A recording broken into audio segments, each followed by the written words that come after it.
What's up guys, Surge here. So Huawei has made no secret that its newest flagship, the Mate 20, is on the way. We have been through a lots of leaks and rumors about this upcoming device, but today WinFuture has given us our first glimpse of what the device might actually look like, including a unique triple camera setup.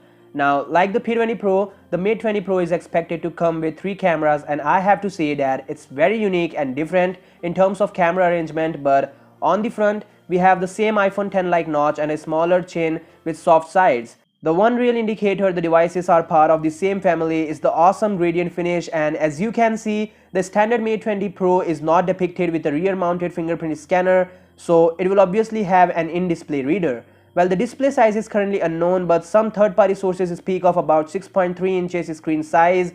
The resolution reaches 3120 x 1440 pixels, a level previously unachieved at Huawei smartphones, and as there is an in-display fingerprint scanner, it will be an OLED display. Additionally, it is already clear that Huawei installed the Kirin 980 chipset, which is the first 7nm SoC in Android-based smartphones. The company also said that this will be the most powerful processor till date, so Apple, I feel so bad for your A12 Bionic chip. Moving to the camera specification, we will have a monstrous resolution of 40 megapixel with a 16mm optics. There are no more information for the camera specs yet, but we will come to know about it later. So that said, the beast is all set to launch on October 16th, and tell me your thoughts about this in the comments down below. I'll see you guys tomorrow in my next video. Till then, peace out.